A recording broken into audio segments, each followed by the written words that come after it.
UKLO 1 year masters. No IELTS required up to 5 years visa. High visa success rate. ఎవరికి వాళ్ళు ఫోటోలు తీసుకుంటున్నారు. ఆలయాన్ని ఉద్దేశించి, అలంకరణను ఉద్దేశించి, స్వామివారి తాలూకు ఆలయాన్ని ఉద్దేశించి తీసుకుంటున్నారు. అలాగే మేము మా ఆయనకున్న వాళ్ళు కూడా ఎవరు తీసుకుని ఉండొచ్చు. అలా నడుచుకుంటే వెళ్ళిపోయాం. మీడియా వాళ్ళు వెంట పడుతూనే ఉన్నారు. ఎందుకబ్బా ఏంటి ఇక్కడ ఏం జరుగుతుందని, ఏమనంటే కొంచెం ప్రశాంతంగా దేవుడి కోసం వచ్చాం కదా అని వాళ్ళని చెప్పినప్పుడు కూడా వినలా.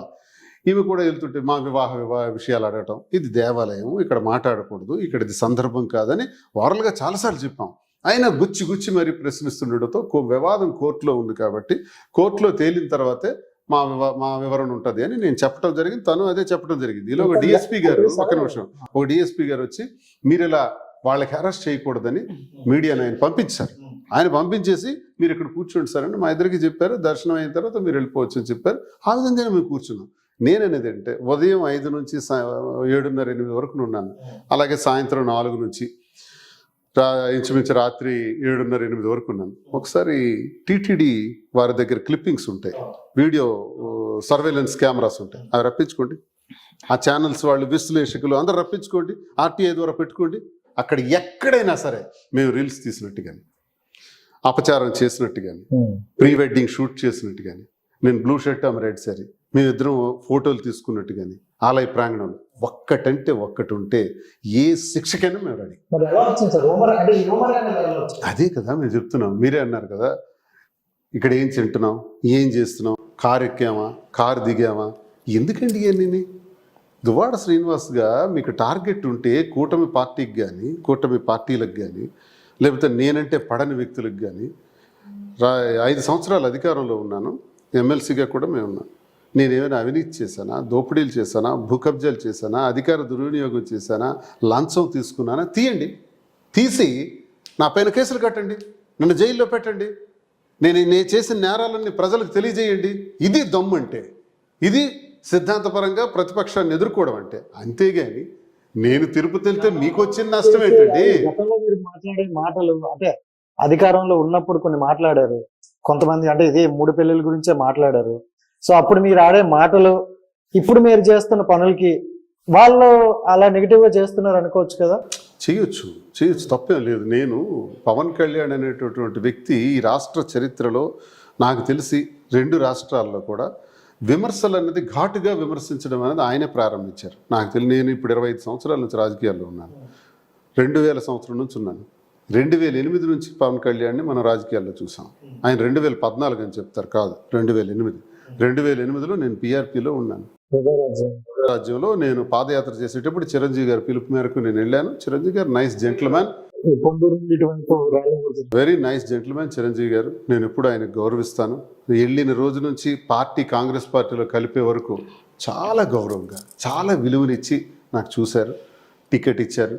నేను ఓడిపోయిన తర్వాత కూడా నా మీద గెలిచిన వ్యక్తి మరణిస్తే ఆ నెల రోజుల్లోనే ఎన్నికలు వచ్చేటప్పుడు స్వయంగా చిరంజీవి గారు వచ్చి దగ్గరుండి నా చేత నామినేషన్ వేయించారు. ఆ కుటుంబంతో నాకు సత్సంబంధం ఉంది. ఆ కుటుంబంతో నాకు కొన్ని అనుభవాలు ఉన్నాయి. జనసేన కార్యకర్తలు ఈ జనరేషన్కి చెందిన బుద్ధి లేకుండా మాట్లాడుతున్నారు. మీరందరూ 2014 నుంచి పవన్ కళ్యాణ్ గురించి మాట్లాడుతున్నారు. అసలు పవన్ కళ్యాణ్ అనేటటువంటి ఒక బ్రాంచ్కి ఒక మహావృక్షం ఎవరంటే చిరంజీవి గారు. చిరంజీవి గారిని ఎవరు మర్చిపోకూడదు. చిరంజీవి గారు ఈజ్ ద ఒక లెజెండరీ పర్సనాలిటీ. అలాంటి మహావృక్షం నుంచి వచ్చిన వాళ్ళే బ్రాంచెస్ ఇవన్నీ. 2014 నుంచి మాట్లాడతారేంటి? మేము జనసేన, మేము పవన్ కళ్యాణ్, ఏంటబ్బా? 2008 నుంచే నేను ఉన్నానబ్బా. చిరంజీవి గారితో 2008 నుంచి ట్రావెల్ చేశాను. ఆయన కాంగ్రెస్ పార్టీలో కలిపేసినప్పుడు అప్పటికే మాది కాంగ్రెస్, యాక్చువల్గా నా లైఫే నా కాంగ్రెస్.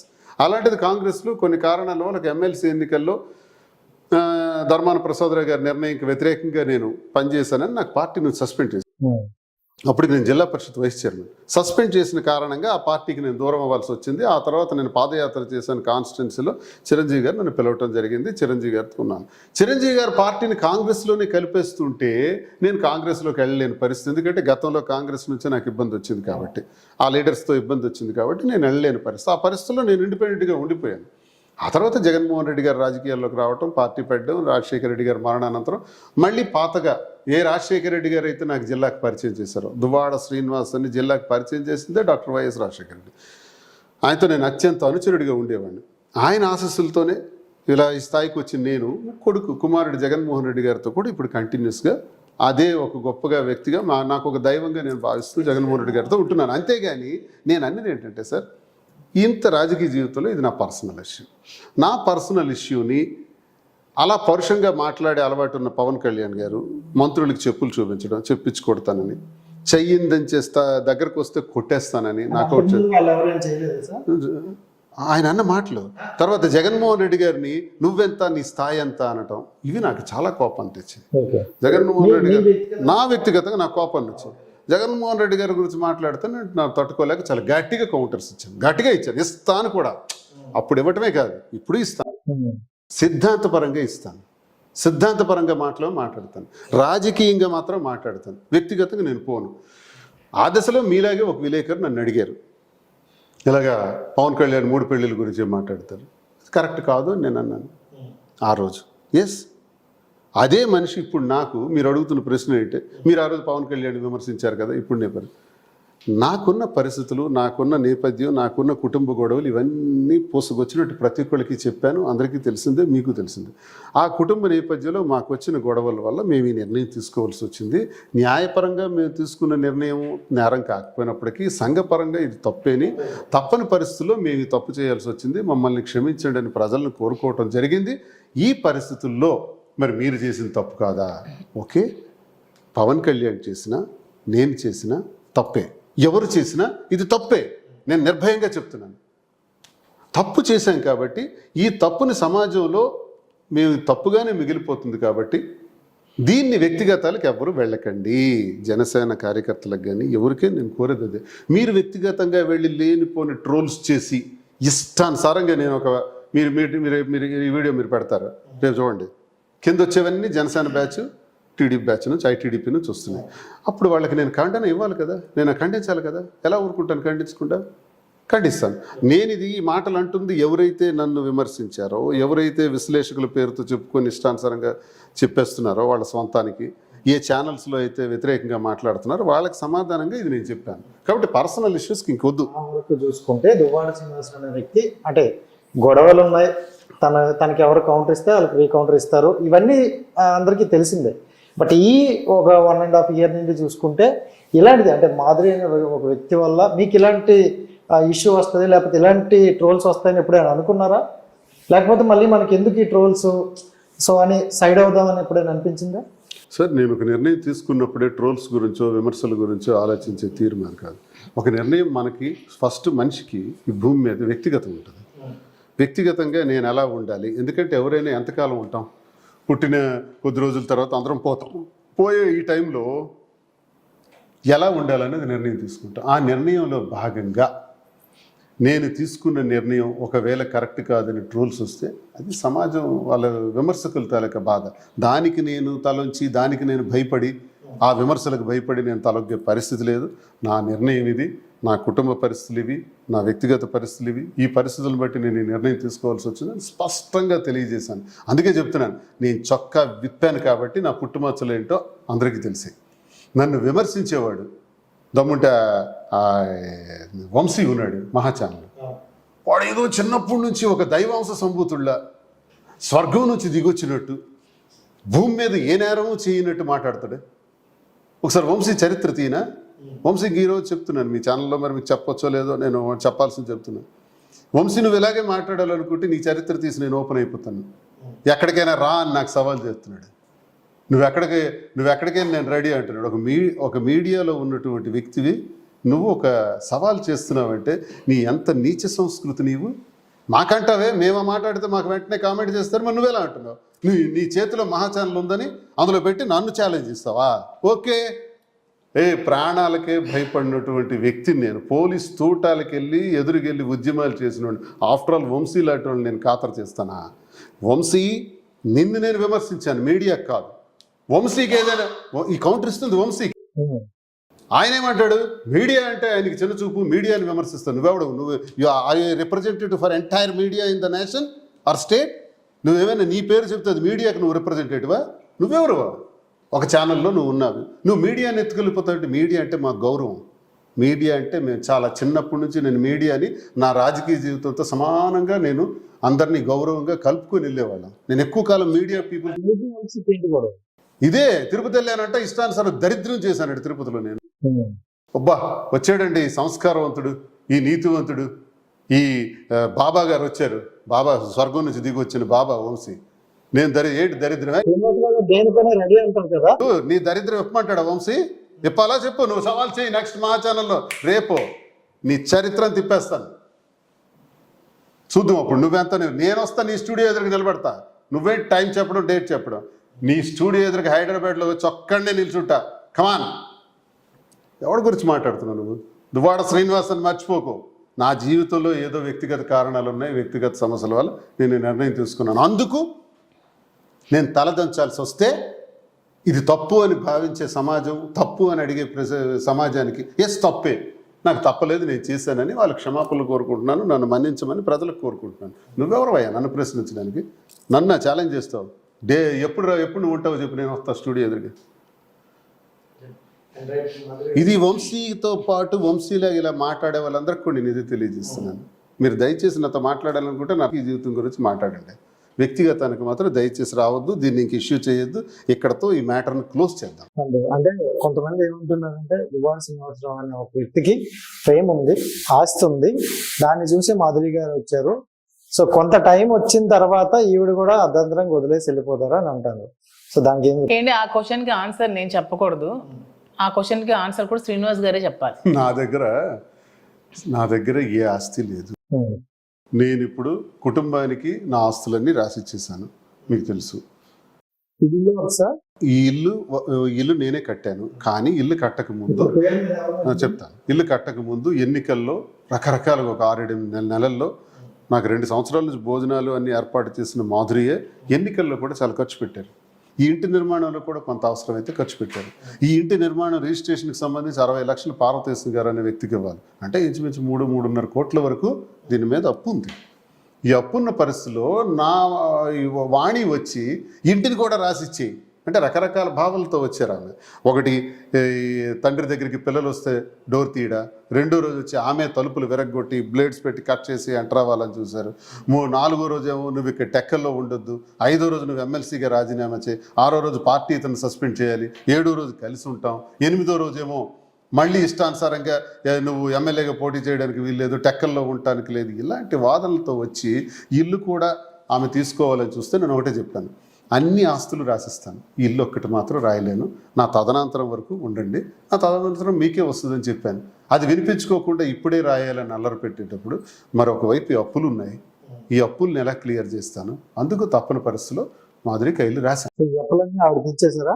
ఇప్పుడు ఏదైతే రికవరీ అవగా ఉందో ఇంకా పార్వతీశంకి డబ్బులు ఇవ్వాలి 60 లక్షలు. ఇవన్నీ పోతే ఏమొస్తుందండి? ఇది ఫినిష్డ్ బిల్డింగ్ కాదు, ఇంకా అండర్ కన్స్ట్రక్షన్. ఇదేం పెద్ద అంత 4 కోట్లు తన పేరు చేస్తాను. ఓకే, పిల్లలకి ఫ్యామిలీకి ఆస్తులు రాస్తాను, తినికి ఇప్పుడు రాస్తాను. ఇంకా నా దగ్గర ఏముంది? ఇప్పుడు మీ కెమెరా ముందు దువ్వాడ శ్రీనివాస్కి ఏముంది? 0, బిగ్ 0. ఇప్పుడు బ్లాక్మెయిల్ చేయాల్సిన అవసరం ఏముంటుంది? ఏముంటుంది బ్లాక్ మెయిల్ చేయాలి? తను ఆమె బ్లాక్ మెయిల్ చేస్తే ఇంకా బ్లాక్ మెయిల్ చేయాలనే అంటున్నాను. ఇంకా నాకేమైనా పొందాలని బ్లాక్ మెయిల్ చేయాలని చూస్తే నేనేమైనా చిన్నపిల్లన్నా? నాకు పరిజ్ఞానం నచ్చట్లేదు వాళ్ళకి. అంటే కొంతమంది అంటారు కదా, వేరే వాడి గర్ల్ ఫ్రెండ్ వేరే వాళ్ళతో వెళ్తే ఆ జెలస్ ఉంటది అంటారు. అలాగే మరి మాధురి గారు మీ లైఫ్ లోకి వచ్చాక అది చూడలేకపోతుండ్రా, లేకపోతే ఆవిడ పెట్టే వీడియోలు చూడలేకపోతుండ్రా? ఈవిడ కూడా ఏంటంటే అవతల వాళ్ళని కొంచెం కెలుగుదాం అన్నట్లే ఒక వీడియో వేస్తాను అనమాట. ఆ విషయం అక్కడ అడుగుదాం, చెప్పండి. అంటే వీడియోస్ అనేవి నా పర్సనల్ అండి, నా అందరి అకౌంట్ లో పెట్టేసేలాగా.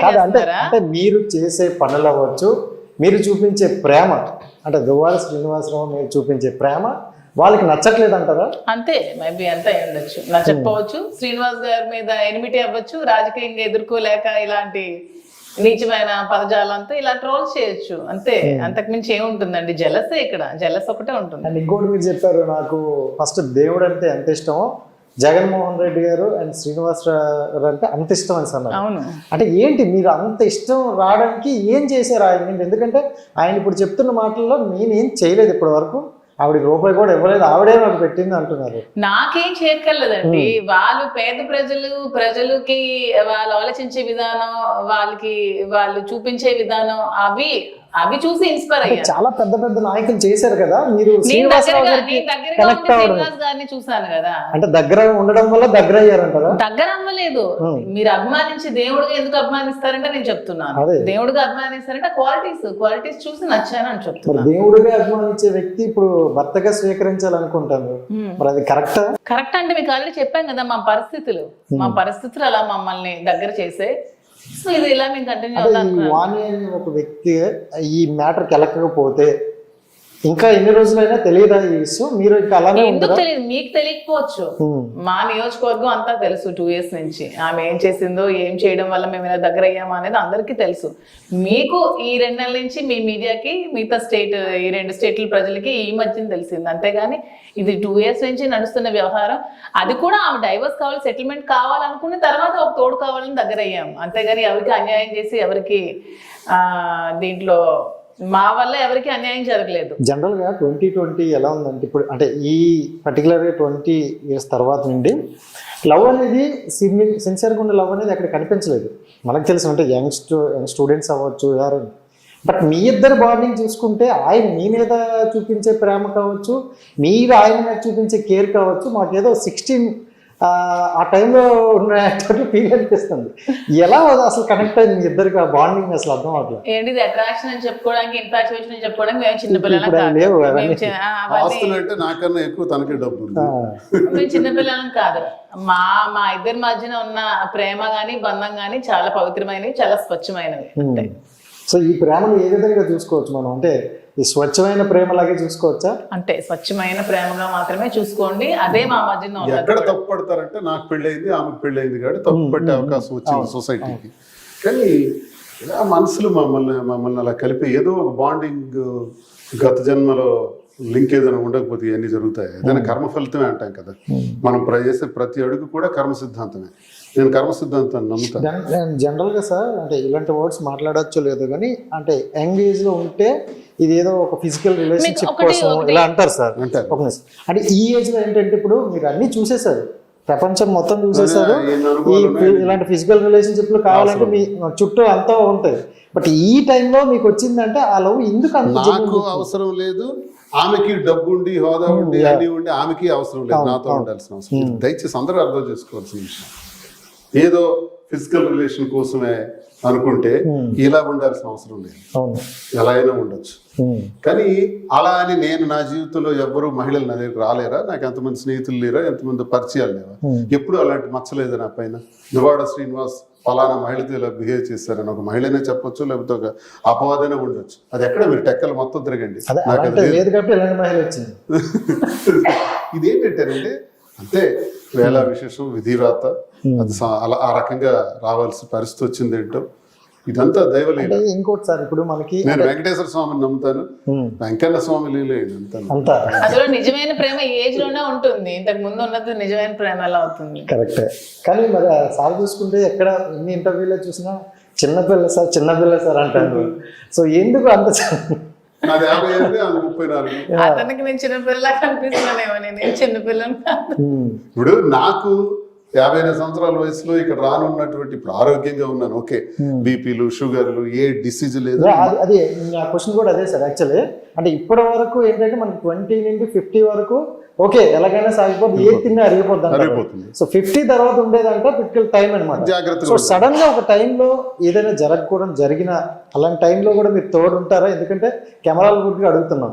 100% అతనితో లైఫ్ లాంగ్ ఉంటాను, అతనికి నచ్చినట్టు ఉంటాను, అతనికి ఇలాగే కేరింగ్ గా చూసుకుంటాను. 100% నా సపోర్ట్ అతనికి ఉంటుంది. ఈ మధ్య కన్న తల్లిదండ్రులని మనం చూసుకుంటే ఆ టైం లేదనో లేకపోతే ఇంకోటనో వృద్ధాశ్రమంలో వేసే ఆ మనసును చూసిన టైంలో మీకంటూ మనసుకు ఒక వ్యక్తి నచ్చారని వచ్చి ఆయన నేను మొత్తం చూసుకుంటానని వస్తున్నారు. సో ఇది మీది ఎలా ఉందంటే 4 గోడల మధ్యన లేదు, సమాజం మొత్తం వెళ్ళిపోయింది కాబట్టి ఇక మీద ఏం జరిగినా మీ మీదే ఫోకస్ పెడతారు. సో మీరు ఇంకా లైఫ్ లాంగ్ ఆయన చెయ్యి వదలకుండా ఉంటారా? 100%. ఆమె కష్టంగా నాకు అదృష్టం. ఇదేనా సార్ రైమింగ్ సెట్ అయింది. ఇప్పుడు అదే మీకు చెప్తున్నాను, ఈ రోజు వరకు ఒక టాబ్లెట్ మింగాల్సిన అవసరం నాకు రాలేదు, అంటే హెల్త్ బాగుంది. సో ఎన్నాళ్ళు భగవంతుడిలో ఇస్తాడు, ఈ ఊపిరులు ఎన్నాళ్ళు ఇస్తాడు, ఉన్నంత వరకు ఓకే. ఏదైనా మనుషులమే కదా, అల్టిమేట్ గా ఏదో ఒక రోజు ప్రాబ్లం వస్తుంది. ఆ ప్రాబ్లం వచ్చేటప్పుడు తనకు కష్టం నన్ను మోయటం, కానీ నాకు మోస్తున్నందుకు అది అదృష్టం. నాకు కష్టం కాదు, అది ఇష్టం. అక్కడ విన్నారా సార్, వినిపించింది డైలాగ్. అదే కదా నా అదృష్టం అంటున్నాను. నన్ను ఎవరు చూస్తారు ఇప్పుడు సార్? డబ్బున్నా సరే, ఎంతున్నా సరే, ఆఖరికి చూసేవాళ్ళు ఎవరు ఉండరు సార్. మనిషి అన్నాక పోయినాక, మనిషి అవసాన దశలో ఉండేటప్పుడు ఎవ్వరూ మన వైపు చూడరు. ఒంటరిగా వస్తాం, రాజేంద్ర ప్రసాద్ గారి పాటల ఒంటరిగానే పోతాం. కానీ ఒంటరిగా వచ్చి ఒంటరిగా పోయేదిలో నీతో నేను ఉంటాను అని ఎవరైనా వ్యక్తి వస్తే అది భగవంతుడి తాలూకా లేలే తప్ప అది అదృష్టమే. మన గత జన్మలో చేసుకున్న అదృష్టమే. అది మంచిగా చెడా పక్కన పెడితే, ఇప్పుడు నా ఏజ్లో నాతో ఉంటాను అని వచ్చేవాళ్ళు ఎవరు ఉంటారు? ఇంకే నాతో పని చేయించుకున్న వాళ్ళు ఉంటారు, నా దగ్గర మేలు పొందే వాళ్ళు ఉంటారు, నిలబడేవారు ఎవరు ఉంటారు? ఎంతో మందికి నేను హెల్ప్ చేశాను, ఎంతమందికో ఈ చేతులతో ఈ 25 సంవత్సరాలు హెల్ప్ చేశాను, వాళ్ళు ఎవరు లేరు. ఇంకోటి సార్, మన అనుకునే వల్ల ఇప్పుడు మనతో లేనప్పుడు ఎవరో ఏంటో తెలియని ఒక వ్యక్తి నీతో నేను ఉంటా, జీవితాంతం ఉంటానని ఒక భరోసా వచ్చినప్పుడు అంతకన్నా అదృష్టం. అందుకే సినిమా తీస్తాం అంటున్నారు. ఇది ఒక మధ్యతరగతి కుటుంబీకుడు ఒక రాష్ట్ర స్థాయిలో, ఒక ఎమ్మెల్సీ స్థాయికి, ఉన్నత స్థాయికి రాజకీయంగా రావటం, వ్యాపార రంగంలో ఉన్నత స్థాయికి రావటం ఎలా వచ్చాడు? ఇది యువతకి చాలా అవసరమైంది. 2, ఇతని కుటుంబ నేపథ్యం ఏంటి, ఎలా ఉంది, కుటుంబంలో వచ్చిన ఇబ్బందులు ఏంటి, మరో కోణం. ఈ ఆఖరిలో 58 సంవత్సరాలు ప్రేమ కోణం. ఇవన్నీ కూడా కథ చాలా బాగుంది. మేము దీన్ని తీస్తామని అనుకుంటున్నాను. చాలా మంది వస్తున్నారు. అండ్ అంటే మాధురి గారు, మీరు చూసుకుంటే స్టార్టింగ్ నుండి well educated and me family background కూడా చాలా బాగుంది. సో ఇప్పుడు మీకంటూ ఒక అంటే పిల్లలు, ఆ ఫ్యామిలీ అని ఉండిన తర్వాత కూడా ఒకరి మీద ఇష్టం వచ్చింది. అది ఎందుకు వచ్చింది ఏంటనేది అది భగవంతుడు లేదు. ఇలాంటి టైంలో మీరు కొన్ని ఫేస్ చేస్తారు అనమాట. ఎలాంటి స్త్రీకి రాని కొన్ని డైలాగులు అవ్వచ్చు, కొన్ని మాటలు అవ్వచ్చు, మీ వరకు వస్తున్నాయి అన్నమాట. మీకు అనిపించింది ఎప్పుడైనా అవసరమా ఇది ఇంతమంది చేత నేను మాటలు కాయడం అని? ఈ మనిషి కోసం పర్వాలేదు ఇవన్నీ ఫేస్ చేసిన అనిపించింది. సార్ ఏదైనా గోల్డ్ గట్ లోపల హార్ట్ గోల్డ్ ఇస్తే పట్టుకొని నిలబడతా సార్. అక్కడ డైలాగ్ మామూలు లేవు. మనిషి కోసం ఎన్ని ఫేస్ చేసినా తక్కువే అనిపించింది. సో ఆ మనిషిలో మీకు నచ్చిన అండ్ ఫస్ట్ క్వాలిటీ ఏంటి? ఈజ్ వెరీ జెన్యున్ అండి. ఎప్పుడు అబద్ధం చెప్పరు. ఇంతమంది మీడియా ముందు, ఇన్ని ఛానల్స్ ముందు మాట్లాడారు కదా, ఏ ఒక్కరోజు కూడా ఎప్పుడు అబద్ధం అనేది చెప్పలేదు నాకు తెలిసి. అతను చెప్పరు కూడా. నాకు తెలిసి అబద్ధం అనేది అతను ఎప్పుడు కూడా మాట్లాడరు. చాలా నిజాయితీగా ఉంటారు, చాలా పర్ఫెక్ట్గా ఉంటారు, చాలా జెన్యున్, చాలా కైండ్ హార్ట్, చాలా ఎమోషనల్. అతని కోసం అతను కనిపించిన అంత ఫెరోషియస్, ఇంత ఫైర్ బ్రాండ్ కూడా చాలా ఎమోషనల్ యాంగిల్ ఒకటి ఉంది అతని మనసులో. చూసారు? ఇవన్నీ నేను దగ్గర నుండి చూస్తాను. సూపర్. చూసుకుంటే మీరు అంటే ఒక కార్యకర్తగా వచ్చేటప్పుడు ఏంటంటే పార్టీ కోసం పనిచేయాలి, పార్టీకి నేను రికగ్నిషన్ అవ్వాలి, నా కష్టం వల్ల వాళ్ళకి కనిపించాలి అని అనుకుంటారు. ఆ వేలో వెళ్తున్నప్పుడు మీకు ఈయన చేసే వర్క్ అవ్వచ్చు, ఏదైనా నచ్చింది అంటారు. సో పర్టికులర్గా ఆయన అంటే కొంతమంది అంటారు కొన్ని స్వార్థంగా పనిచేయొచ్చు, కొంతమంది ప్రజల కోసం చేస్తారంటారు. సో శ్రీనివాసరావు గారు స్వార్థం కోసం చేస్తారా, ప్రజల కోసం చేస్తారా? స్వార్థంగా పనిచేసే నాయకుడైతే ఈ పార్టీకి కొన్ని వేల కోట్ల అతని దగ్గర ఉండాలి. అన్ని తిరిగి పోగొట్టుకున్నారు. థర్మల్ పవర్ ప్లాంట్ కదండి, అది జరిగినప్పుడు వాళ్ళు వచ్చి ఇతనికి 30 crores అమౌంట్ ఆఫర్ చేశారు, ఒక సూట్ కేసా పట్టుకొని. అది నియోజకవర్గం ప్రజలందరికీ తెలుసు. తృణప్రాయంగా అసలు అది వద్దని చెప్పి తను అక్కడి నుంచి వాళ్ళని పంపించడం జరిగింది. అంత నిజాయితీ ఉన్న మనిషి. ఈ రోజుల్లో 30 crores ఏంటి యాడ్ చేయడం? ఈ సీన్ ఇంకా చూపించలేదు యాక్చువల్ గా. నిజంగా వాళ్ళు 30 crores అమౌంట్ తీసుకొచ్చి ఇతనికి ఆఫర్ చేయడం జరిగింది. అసలు అతను తీసుకోలేదు. అప్పట్లో వాణి చాలా ప్రెజర్ చేసింది ఇతనికి తీసుకోమని. అప్పటి నుంచి కూడా గొడవలు ఇంకా ఎక్కువయ్యాయి. ఆవిడ తీసుకోమని, నాకు ప్రజలు ఈ నీతి నిజాయితీ నాకు వద్దు, డబ్బే కావాలని చాలా ప్రెజర్ చేసింది ఇతనికి. అయినా అసలు తీసుకోలేదు. అంత నిజాయితీ ఉన్న మనిషి. ఆ రోజుల్లో 30 crores అంటే ఇప్పటికీ ఒక 3000 crores తో సమానం అనమాట. అప్పట్లో కూడా అంత అతను వద్దని చెప్పి రిటర్న్ పంపించినటువంటి మహోన్నతమైన వ్యక్తి దువ్వాడ శ్రీనివాస్ గారు. ఆ ప్లేస్ లో మీరున్నా తీసుకుంటారు, మేబీ నేనున్నా తీసుకుంటానేమో. మనం అలా ఆలోచిస్తాం ఒక మూమెంట్ లో, ఎందుకంటే మనీ కదా అని. అస్సలు అలా అది తను 35 గ్రామాలండి, 35 గ్రామాలు ఒక పవర్ ప్లాంట్, థర్మల్ ప్లాంట్ పెట్టడం వల్ల మత్స్యకారులు, స్వదేశీ మత్స్యకారులు, రైతులు జీవన విధానం దెబ్బతింటుంది. ఆ 35 గ్రామాలు లీడ్ చేసి నేను చేసిన పోరాటం, ఆ థర్మల్ ప్లాంట్ని తరిమి కొట్టాం. కేంద్రమే స్పందించినట్టు, కేంద్రమే రియాక్ట్ అవుతూ జయరాం రమేష్ గారు ఆ ప్లాంట్ రద్దు చేశారు మా యుద్ధానికి. మేము 1600 మంది ముద్దాయిలు. అది ఇప్పుడు చదివి అసలు 2009 నుంచి 14 వరకు జరిగింది. అందులో నేనే లీడ్ చేశాను. నేను 1600 మంది ముద్దాయిలు, మేము 1600 మంది జైల్లో. నా మీద 18 కేసులు, 7 మర్డర్ కేసులు. సోషల్ మీడియా అప్పుడు ఉంటే ఇంకా బాగుందేమో చాలా అనుకో. పెద్ద ఇష్యూ. ఎందుకంటే ఈ జీరో అనుకునే వ్యక్తి ఇలాంటి ఆ రోజు నాయకులు చాలా rare గా ఆ రోజు hero ఉంటారు. అందరు ఇది కదా. తెలియట్లేదు జనాలకి. ఇది 200 పోలీస్ ఇంటిని సరెండర్ చేశారు. 200 పోలీస్. ఎస్, బయటకు వస్తే కాల్చేయటం. ఓకే. ఇది 2011 ఫిబ్రవరి 22వ తారీఖు. 25న పోలీస్ కాల్పులు జరిగాయి, 3 చనిపోయారు. నేను జనాన్ని జైల్లో పెట్టేశారు. ఒకవేళ 22 నేను బయటికి వస్తున్నప్పుడు నన్ను కాల్చేద్దామని చూశారు. కొంతమంది సీనియర్ ఆఫీసర్స్ నన్ను అరెస్ట్ చేసేసారు. అరెస్ట్ చేసి అక్కడ ఫైరింగ్ ఓపెన్ చేశారు. లేకపోతే నేను పోయి ఉండేవాడిని. నాకు దీనిలో నేను పోవటానికి సిద్ధపడి వెళ్ళాను ఉద్యమానికి. అంటే ఇలాంటివి చూసి వచ్చి ఆలోచించారు. Yeah. ముందు నుంచి తమ వామపక్ష స్వార్థం భావాలు. గురించి ఆలోచించుకుంటూ ఈ రోజు ఇక్కడ అంటే నాకు వామపక్ష భావాలు మొదటి నుంచి కమ్యూనిస్ట్ భావాలు ఎక్కువ ఉండేటువంటి. ఓకే. ఏదైనా సరే నిజాయితీ. అందుకే మీరు ఎవరైనా నా జన్మ శత్రువుకైనా చెప్పమనండి నేను లంచం తీసుకున్నానని. జన్మ శత్రువు టెక్కర్లో ఉంటారు, అలాంటి వాళ్ళకి ఇలా చెప్పమనండి.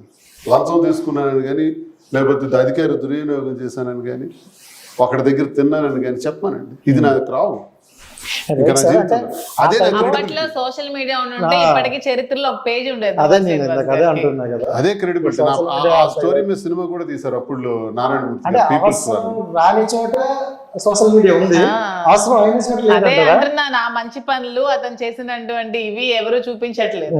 ఏదో వ్యక్తిగత జీవితంలో అతనికి ఒడిదుడుకులు ఎదురయ్యి ఫ్యామిలీ పరంగా ఇద్దరం ఇబ్బందులు ఎదుర్కొని కలిసి ఉందాం అని ఒక నిర్ణయం తీసుకుంటే దీని మీద రచ్చ చేస్తున్నారు. చర్చలు, విశ్లేషకులు ఏవేమో మాట్లాడేస్తున్నారు. వాళ్ళేవో వచ్చి మా జీవితాన్ని చూస్తున్నట్టు, మమ్మల్ని దగ్గరుండి అబ్జర్వ్ చేస్తున్నట్టు నోటికి వచ్చింది మాట్లాడుతున్నారు.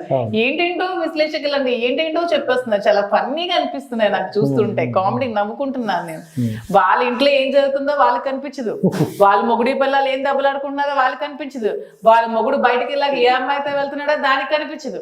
ఇది మాత్రం బయటకు వచ్చి కూర్చొని పెద్ద చర్చ, పెద్ద మాట్లాడటం. ఏదో మైక్ దొరికింది కదా, మీడియా కృష్ణకుమారి దొరికింది అని కదా. ఒక ఆవిడ చెప్తారు. ఏంటో. వాణికి డబ్బు కోసం శ్రీనివాస్ మోసం చేశాడు, మాధురికి డబ్బు కోసం శ్రీనివాస్ మోసం చేశాడు అంటారు. అయ్యో అమ్మా, డబ్బు కోసం మోసం చేయాలనుకున్నవాడు అప్పట్లోనే 30 కోట్లు తీసుకునేవాడు తల్లి. అది కాదు, ఆవిడకి దమ్ముంటే ఒకసారి టెక్కలు వచ్చి మారువేషంలో వచ్చి మొత్తం ఎంక్వైరీ చేయాలి. ఆవిడేదో బహుముఖ ప్రజ్ఞరాలు ఇలాగే చెప్తారు. దయచేసి రాంగ్ మెసేజ్ ఇవ్వకండి. నేను దొంగనైతే దొంగ అని చెప్పండి, మంచి అయితే మంచి అని చెప్పండి. కానీ పార్టీ పరంగాను ఇంకో జానర్లోకి వెళ్ళిపోయారు అనుకోండి, మీ విశ్లేషణ కరెక్ట్ అవ్వదు. కృష్ణకుమారి గారు ఇలాంటి పెద్ద ఆవిడకి నేను చెప్తున్నాను, మీరు వచ్చి తీసుకోండి.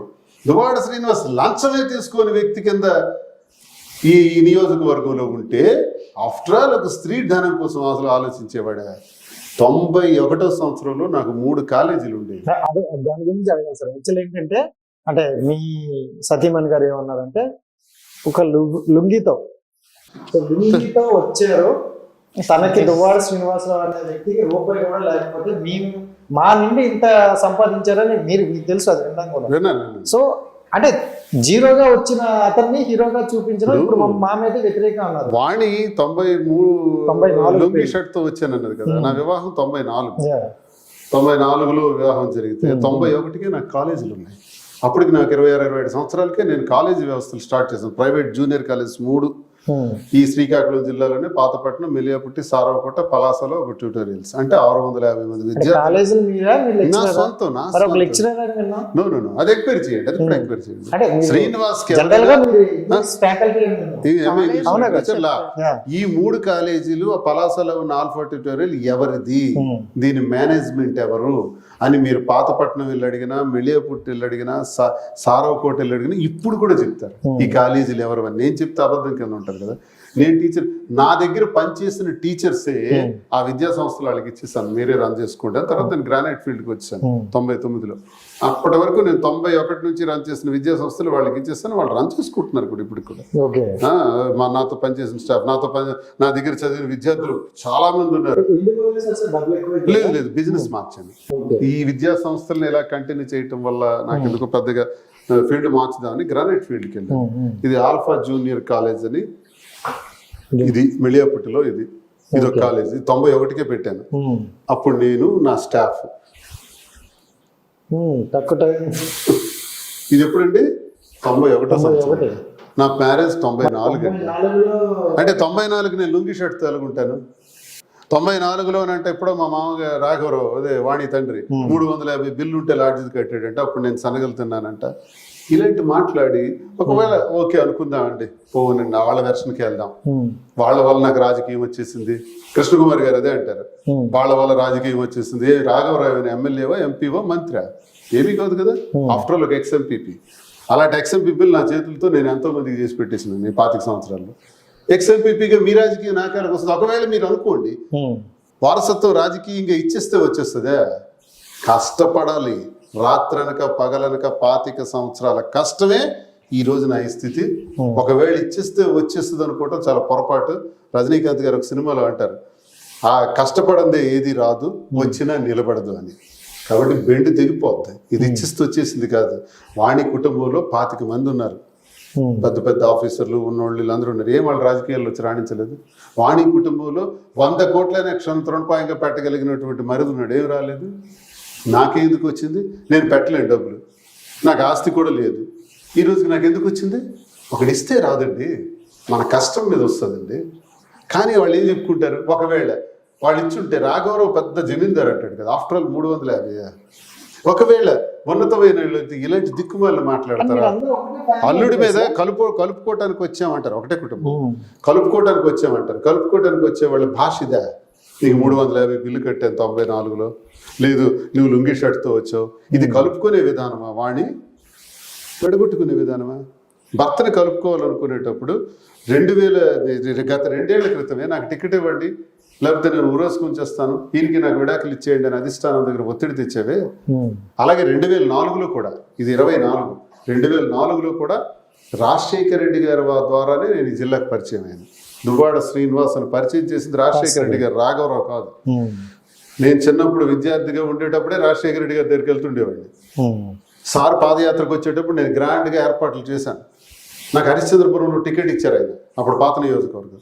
ఇచ్చిన తర్వాత వాణి రాఘవరావు రాజశేఖర రెడ్డి గారి దగ్గరికి వెళ్ళి నాకు ఈ టికెట్ ఇస్తారా లేదా మేము ఇండిపెండెంట్గా వేయాలని ఆయనకి చెప్పారు. అప్పుడు రాజశేఖర రెడ్డి గారు నాకు బ్లాంక్ బీఫామ్ ఇచ్చి, నీ ఇష్టం ఎవరి పేరు రాసుకుంటావో నాకు అనవసరం, నీ మామ నీకు వైఫ్ వచ్చారు, నీకు ఒకటే చెప్తున్నా, ఎలక్షన్ గురించి నీతోనే మాట్లాడతా, జాగ్రత్త అని చెప్పారు.